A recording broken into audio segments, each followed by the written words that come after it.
એલજીએફઆઈ દ્વારા ચાલતી નેટબોલ સ્પર્ધા લુણીધાર શાળાની અંડર 14 બહેનોની ટીમ ગુજરાતમાં બીજા નંબરે.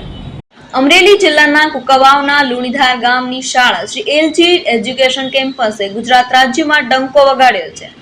એલજીએફઆઈ દ્વારા ચાલતી નેટબોલ સ્પર્ધામાં અંડર 14 બહેનોની ટીમ લુણીધાર ગામની શ્રી એલજી એજ્યુકેશન કેમ્પસ શાળાની બહેનોએ સમગ્ર ગુજરાતમાં બીજો નંબર પ્રાપ્ત કર્યો હતો અને અંડર 17 બહેનોની સ્પર્ધામાં શ્રી એલજી એજ્યુકેશન કેમ્પસ શાળાની બહેનોની ટીમ ત્રીજા નંબરે આવી હતી. લુણીધાર ગામની શ્રી એલજી એજ્યુકેશન શાળાના વિદ્યાર્થીઓ ગુજરાત રાજ્યની ટીમમાં એટલે કે ભારત દેશ લેવલે રમવા માટે જશે તે બદલ શાળાના ટ્રસ્ટી મહેશભાઈ પાઠક, કેમ્પસ ડિરેક્ટર મેહુલભાઈ પાઠક, આચાર્ય તુષારભાઈ પાઠક તેમજ સ્પોર્ટ્સ ટ્રેનર મનીષભાઈ શાળા પરિવાર વિદ્યાર્થીઓને શ્રી એજ્યુકેશન કેમ્પસ શાળાનું દેશમાં ગૌરવ વધારતા અભિનંદન પાઠવ્યા હતા.